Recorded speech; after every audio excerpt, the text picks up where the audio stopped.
बिस्मिल्लाहिर्रहमानिर्रहीम। अज़ीज़ तुलबा व तालिबात, अस्सलाम वालेकुम। उम्मीद करता हूँ कि आप सब खैरियत से होंगे। अल्लाह ताला आपको और आपके अहले खाना को अपनी हिफ्ज़ व ईमान में रखे। हमारे स्मार्ट सिलेबस में सेकंड टेस्ट सेशन, इसमें हमारा एक सबक शामिल है अली बख्श। इसके सवाल जवाब पहले हम लोग रिपीट कर चुके हैं। आज मैं आपको इसका एक पैराग्राफ तशरीह करना सिखाऊंगा। इसका पैटर्न मैंने आपके सामने स्क्रीन पे लिख दिया। हवाला मतन में सबक का उन्वान है अली बख्श, मुसन्निफ़ का नाम है कुदरतुल्लाह शहाब। इसके बाद जो पैराग्राफ आपके पेपर में शामिल होगा उसको आपने जो ख़त कशीदा अल्फाज होंगे उसकी हल लुगत बनानी है। हल लुगत भी लिखा जा सकता है और मुश्किल अल्फाज के मानी भी लिखा जा सकता है, दोनों तरह से ठीक है। जब ख़त कशीदा अल्फाज के मानी आप दर्ज कर लेंगे तो उसके बाद आपकी डायरेक्ट जो हेडिंग है वो बनेगी इक़्तिबास की तशरीह या पैराग्राफ की तशरीह। कुछ ना लिखें, सिर्फ तशरीह लिख के उसके आगे तफसीलिया की अलामत लगाएं और अपना काम शुरू कर दें। तो पैराग्राफ में मैंने आपको बताया था कि स्टार्टिंग में हम लोगों ने थोड़ा सा जो मुसन्निफ़ है उसके हवाले से कोई दो चार बातें और सबक के अंदर उन्होंने क्या चीज़ कही, फिर उसके बाद पैराग्राफ को लिंक करना है। तो यहाँ पे आप लोग स्टार्ट इस तरह से करेंगे कि ज़ेर तशरीह पैराग्राफ हमारी उर्दू की दरसी किताब में से लिया गया है।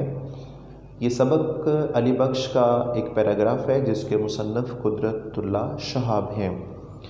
कुदरतुल्लाह शहाब एक बहुत बुलंद पाया नसर निगार है, ज़ुबान बयान पर आपको दस्तरस हासिल थी। आपकी बहुत सारी लिखी हुई किताबें बहुत मशहूर हैं और इनकी ख़ुद नोश्त कुदरतुल्लाह शहाब ये तमाम तसानीफ़ से बढ़कर है। कुदरतुल्लाह शहाब आला ओहदों पर फाइज रहे। 3 साल तक हाईलैंड में पाकिस्तान के सफ़ीर के तौर पर भी काम करते रहे। 1986 में वफ़ात पाई और इस्लामाबाद में दफन हुए।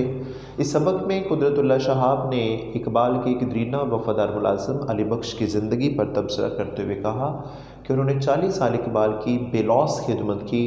इकबाल अली बख्श एक वफ़ादार और मुखलिस मुलाज़िम था। इकबाल की ज़िंदगी के बाद वो इकबाल के बच्चों के भी ताबेदार रहे। अपने ज़ाती फ़ायदे के लिए उन्होंने कभी कुछ भी कोशिश ना की। अली बख्श की ये बेलौस खिदमत के सिले में हुकूमत ने अली बख्श को एक मुरब्बा ज़मीन लायलपुर के करीब अलाट की थी, जिस पर कुछ शरीफ लोगों ने कब्ज़ा जमा लिया।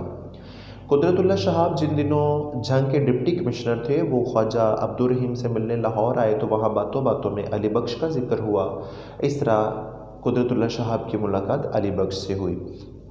मुसन्नफ़ लिखते हैं कि अब यहाँ से बेटा हम लोग अपना पैरा लिंक करेंगे। मैं सफ़र नंबर 88 पे सबसे निचली 4 लाइनें हैं वहाँ से शुरू करूँगा। मसलन देखिए यहाँ पहला जुमला है, लेकिन ख्वाजा साहब के इसरार पर वो मेरे साथ एक आध रोज़ के लिए जंग चलने पर आमादा हो जाता है।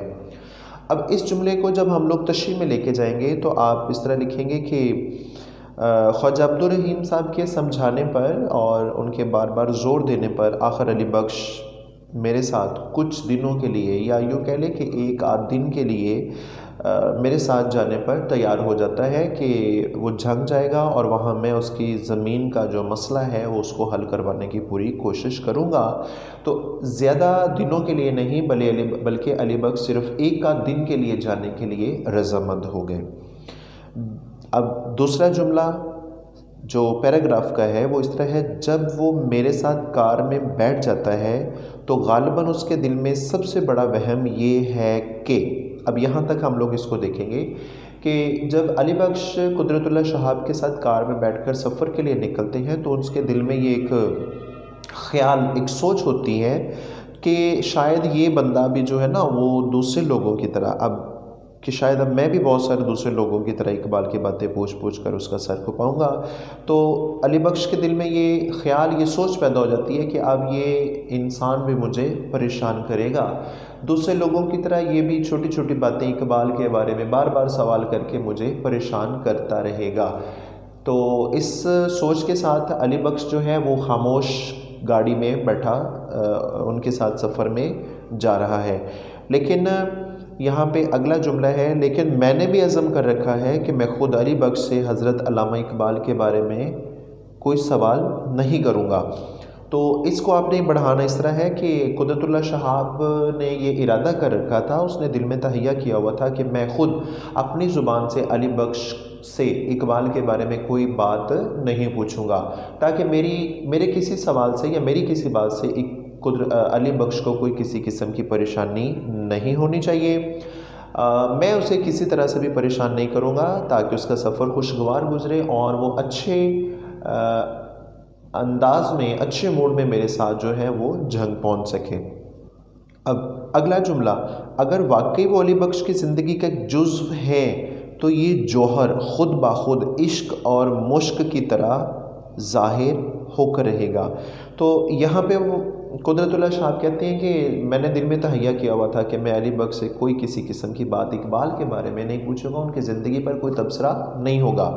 لیکن اگر واقعی علی بخش نے 40 سال اقبال کی خدمت کی، ان کے زندگی کا لمحہ لمحہ علی بخش کے ساتھ گزرا، تو پھر علی بخش کی زندگی کا وہ ایک لازمی حصہ ہے، اور جس انسان کے ساتھ بندے نے اتنی زندگی کا حصہ گزارا ہو، وہ تو اس کے ساتھ اس کو ایک بے لوث قسم کی محبت، ایک عشق ہو جاتا ہے۔ تو وہ کہتے ہیں کہ اگر اقبال علی بخش کی زندگی کا لازمی حصہ ہے تو پھر یہ بات خود بخود ہی ظاہر ہو جائے گی، کیونکہ عشق اور مشق یعنی خوشبو کسی طرح بھی چھپانے سے چھپ نہیں سکتے۔